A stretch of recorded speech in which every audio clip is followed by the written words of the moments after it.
नमस्कार, प्रभा साक्षी देख रहे हैं आप। आपके साथ मैं हूं अंकित सिंह। दिल्ली में सियासत अब तेज होती दिखाई दे रही है, लेकिन कहीं ना कहीं सुर्खियों में रमेश बिधूड़ी हैं, जिन्हें भाजपा ने कालकाजी से पार्टी का उम्मीदवार बनाया है। एक ही दिन में उन्होंने बैक टू बैक कुछ ऐसे बयान दिए जिसके बाद वो विरोधियों के निशाने पर आ गए।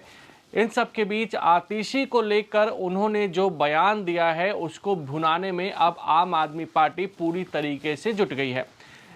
आतिशी को लेकर कहीं ना कहीं रमेश बिधूड़ी ने जो बयान दिया उसके बाद वह प्रेस कॉन्फ्रेंस में रोने लगी, काफ़ी भावुक नजर आई आतिशी, और उन्होंने साफ तौर पे कहा कि भाजपा के लोग एक बुजुर्ग व्यक्ति को गाली दे रहे हैं। आतिशी ने कहा कि मैं रमेश बिधूड़ी को बताना चाहती हूं कि मेरे पिता जीवन भर शिक्षक रहे। उन्होंने गरीब और निम्न मध्यम वर्गीय परिवारों से आने वाले हजारों बच्चों को पढ़ाया है। अब वह 80 वर्ष के हैं। उन्होंने आगे कहा कि अब वह वास्तव में बीमार है, बिना मदद के चल नहीं सकते।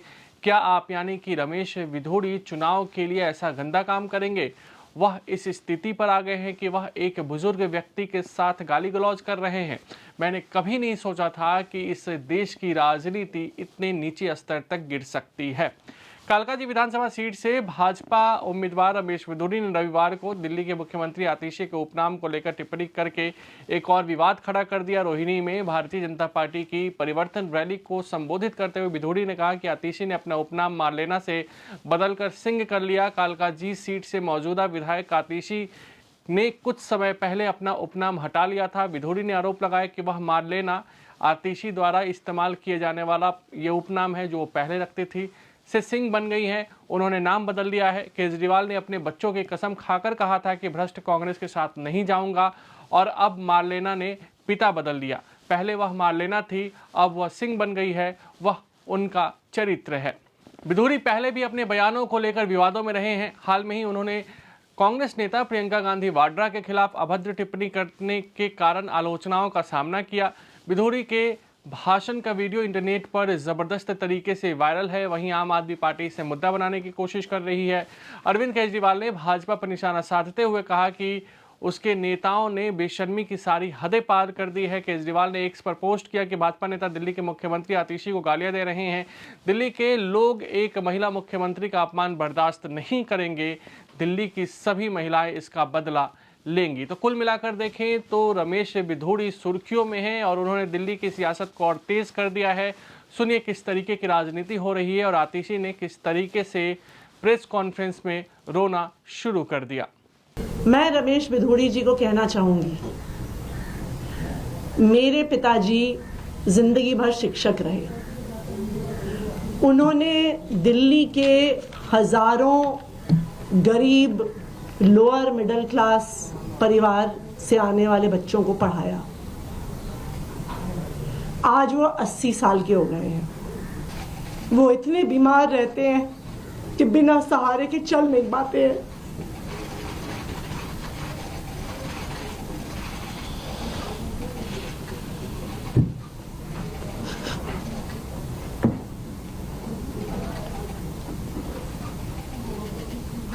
आप चुनाव के लिए इतनी घटिया हरकत करेंगे? कैसे बुजुर्ग व्यक्ति को गालियां देने पे उतर आएंगे?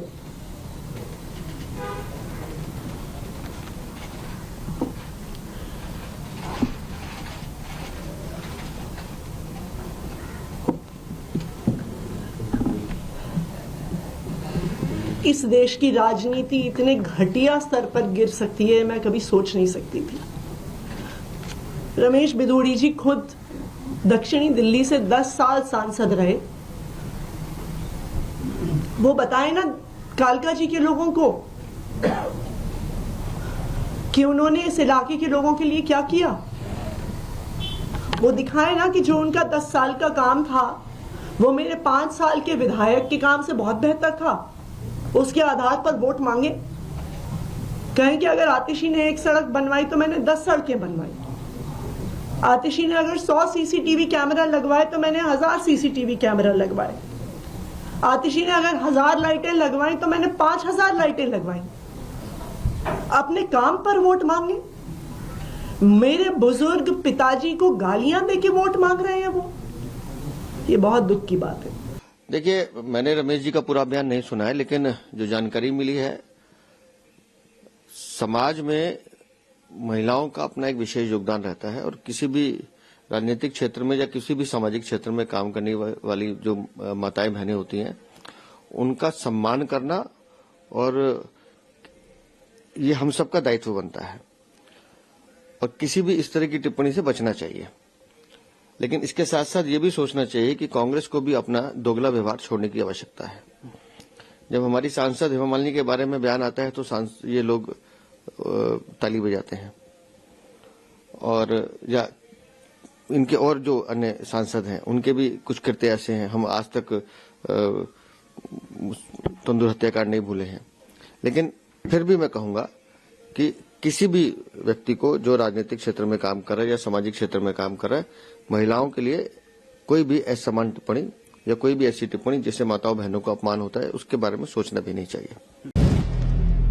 अगर आप भी लेना चाहते हैं देश दुनिया की तमाम जानकारी तो आज ही सब्सक्राइब करें हमारे चैनल को। साथ ही नीचे दिए बेल आइकन को जरूर दबाएं ताकि हर अपडेट आप तक पहुंच सके।